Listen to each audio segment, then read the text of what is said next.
Welcome back, my friend. We are going to wrap up our discussion on brand collab secrets this week, and we're going to find out how to create those long term brand relationships that last.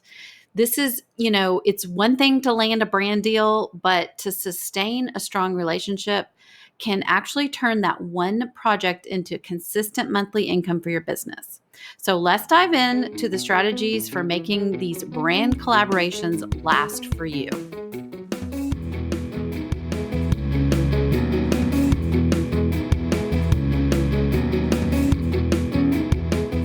Hello, my creative friend. Welcome to Creatives on Fire. Are you oh so tired of the constant struggle to keep up on social media? Do you wish you had more time freedom to actually be creative?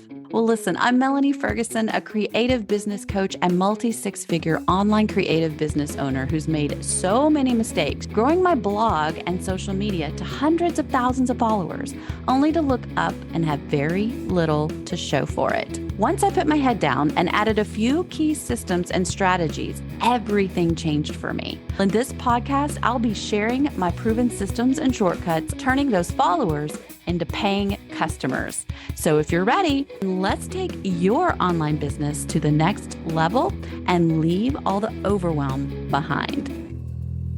All right, welcome back. Let's dive in. I'm so thrilled that you're here with me. I hope you've enjoyed this series as much as I have been enjoying sharing it with you, all about brand collab secrets. I hope that it helps you build a better, stronger, more bulletproof business.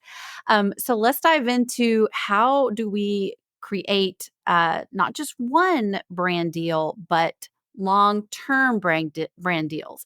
Because if I've learned anything, it's easier to go back and get business from one person that you've already worked with before than to try to start a new relationship. So, step one, give consistent communication and feedback to your brand partner. I want you to open the lines of communication and make this foundational. This is so key with any type of relationship. Listen, in your own marriage, if you're married, your own relationships, you know that communication is key. So, this is the same thing with brands. They're regular people.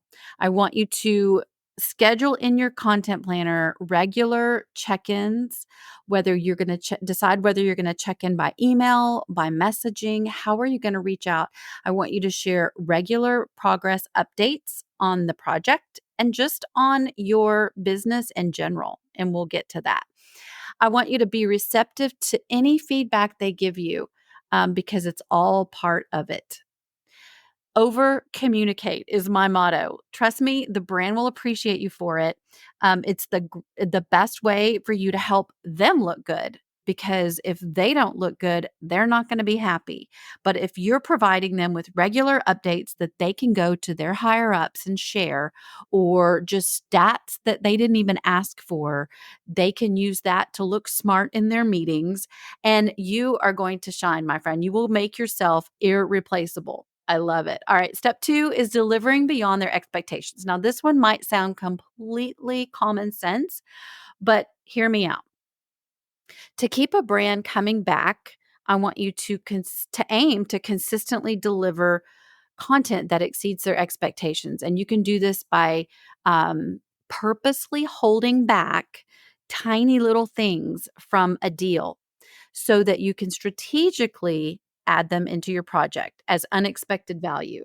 So when you have a deal, I want you to decide up front, hey, you know what? I can probably shout them out in stories, but I'm not going to mention that here. I'm just going to add that in on the back end as a surprise. Or maybe you're going to share them with your email list. And that was not anything y'all discussed about extra, but you're going to make sure to bring that to their attention. Hey, I just wanted to let you know, I was doing my weekly newsletter and I dropped your brand information and I talked to them about the project that we did together and how well it went. And so I just wanted to let you know. You can make it like an additional promotion on maybe some extra channels that weren't part of the original deal. So maybe you packaged your deal to be a blog post and a YouTube video. but you decided to add it to Instagram. Or maybe it was a strictly Instagram um, promotion with the brand. And you're like, hey, guess what? I also promoted that for you over on my Facebook page, which, if you connect the two, is really no skin off your back. So I want you to think about these extra ways that you can exceed their expectations on the front end. All right. And the third step is to cultivate and celebrate with your brand. Remember, it's not just a transaction, these are real people you're dealing with. So make an effort to be human. Ask them when you're emailing them, like, how is your week going? When you're sending them updates, don't just say, and this is what happened. Just be human with them. Tell them, like, how excited you are that the content y'all worked on together is doing so well. But obviously don't go overboard. Don't make it crazy, but keep it friendly and keep it real. These are real people. And here is a super secret tip, my friend. Listen, never, never, ever, ever, ever, repeat after me. I will never end a campaign or a project without knowing what to expect next. When you're turning in your assets to the brand, I want you to include a statement that says how you'd love to find out what's coming up next. Okay. You can say, when does your fiscal year begin and end? Or I'd love to pitch for any last minute campaign openings you need to fill. Keep me in mind. Um, or I'm here for you as a resource. Let me know how I can serve you best next. I want you to always, never, ever end without knowing where it's going next. Because if you just end it and try to follow up later, that's much harder than finding out right now, hey, that I'm glad you mentioned that. I have something next month that might be a fit too. And they may not have thought of it, and they may not have thought of you until you asked. That if you let it go and wait till next month, they may have met a new collaborator or a new influencer or a new content creator that they give the business to. You want to be the one they think of first. So be the first to ask. All right. So promise me you're never going to end a project without asking for the next piece of business. Okay, so this is it. I want to wrap up today's episode to remind you that brand relationships are people and that they can be highly lucrative for your business. If you make them look good, you will create a friend in the business for life. Listen, keep building, growing, and creating those win win situations with your brand partners for consistent income by consistently communicating with them, taking to heart their feedback and making adjustments as needed without groveling, delivering everything you can beyond their expectations, and then cultivating that relationship and celebrating the wins with them so that you can bring it to their attention.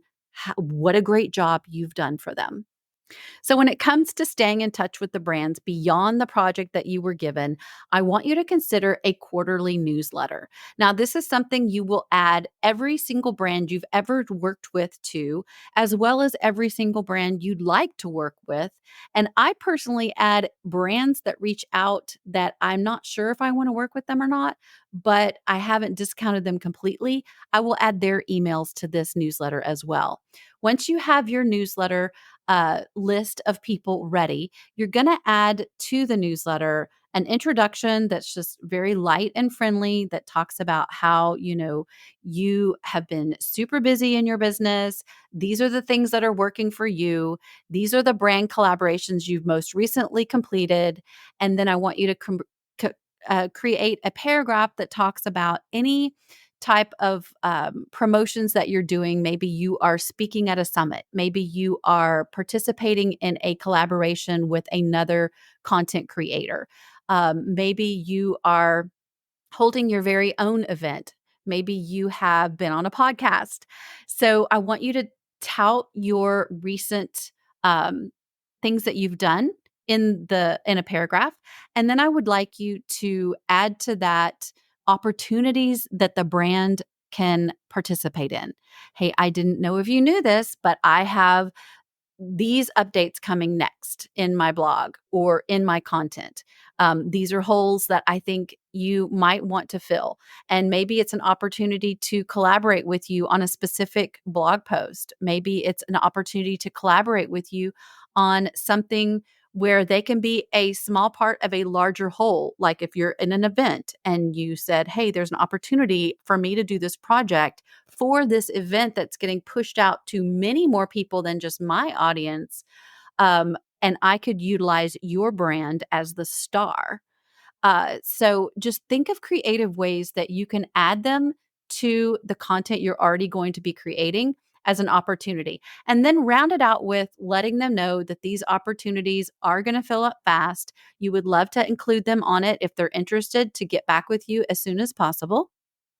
And, just anything else you feel is pertinent, but just a brand relationship newsletter. Send this out every quarter and watch those brand relationships roll in. All right, my friend, I hope that's helpful. All right, my friend, until next week, stay creative. Thank you so much, my friend, for tuning in each and every week. If you learned something new or were inspired from today's episode, I would be incredibly grateful if you would take a minute and just leave a review. Bonus points if you share this episode by screenshotting it and tagging me on social at Creatives on Fire Podcast. I'll share you in my stories when you do. In the meantime, keep rocking your business and don't forget, no one else will ever be you. And that is your creative superpower.